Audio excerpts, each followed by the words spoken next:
रवि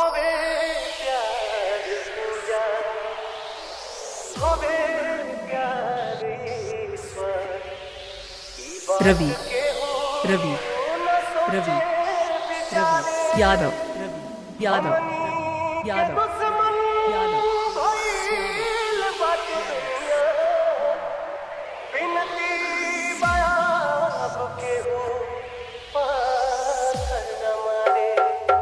आपके चेहरे पर तो मुस्कान पर आंखों में अलग ही दर्द झलकता। लगता किसी गलत इंसान से आपने दिल लगा लिया। मैंने कहा इसमें गलती उनकी नहीं, क्योंकि प्यार तो मैंने था उनसे किया, उन्होंने मुझसे नहीं। समय ही ना हो अगर किसी के पास, कि समय ही ना हो अगर किसी के पास, तो क्यों पूछते हो कैसे हो आप। हर बार सोचते हैं आज कहे उनसे कुछ दिल की बात।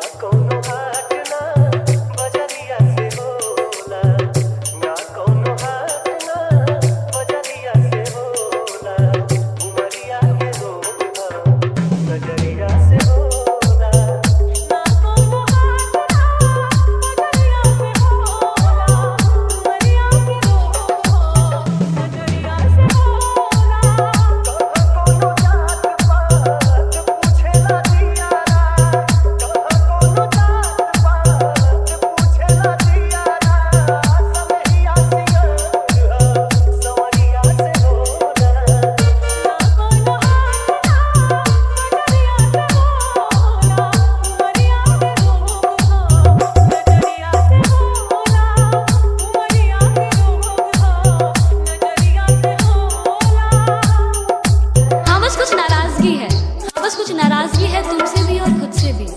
हम इस रिश्ते को एक और मौका दे ना पाए, प्यार होते हुए भी इस रिश्ते को बचा ना पाए, अपने गुरूर को इश्क के सामने गिरा ना पाए। कह तो रहे हैं अलविदा तुम्हें तुम्हारी हालात पर छोड़ के, कह तो रहे हैं अलविदा तुम्हें तुम्हारी हालात पर छोड़ के, पर अब न जाने कब किस मोड़ पर तुम्हें यूं किसी और के साथ देखे जिसमें से ये जान भी निकल जाए। रवि रवि रवि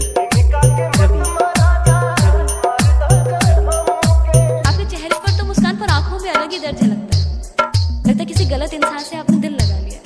मैंने कहा इसमें गलती उनकी नहीं, क्योंकि प्यार तो मैंने था उनसे किया, उन्होंने मुझसे नहीं। समय ही ना हो अगर किसी के पास, कि समय ही ना हो अगर किसी के पास, तो क्यों पूछते हो कैसे हो आप। हर बार सोचते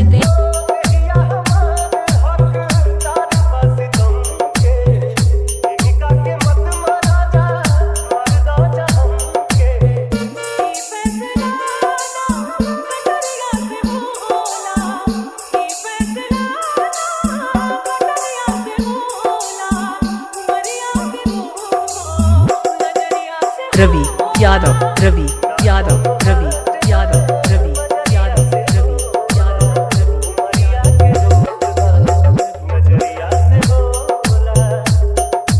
जो कल कभी आता नहीं, दो पल सुकून के देता नहीं। है राहों में मुसाफिर बहुत से, मगर एक उस दिल के सिवा इस दिल को कोई खाता नहीं। है आंखों में इजहार उसके भी, है आंखों में इजहार उसके भी, मगर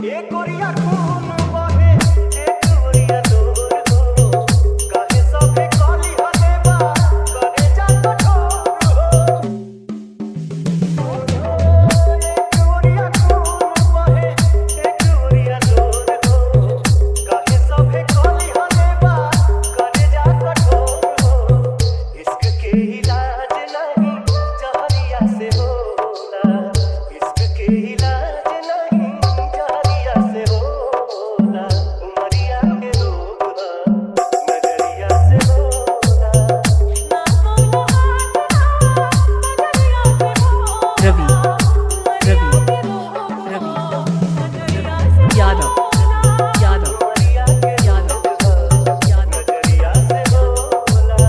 958057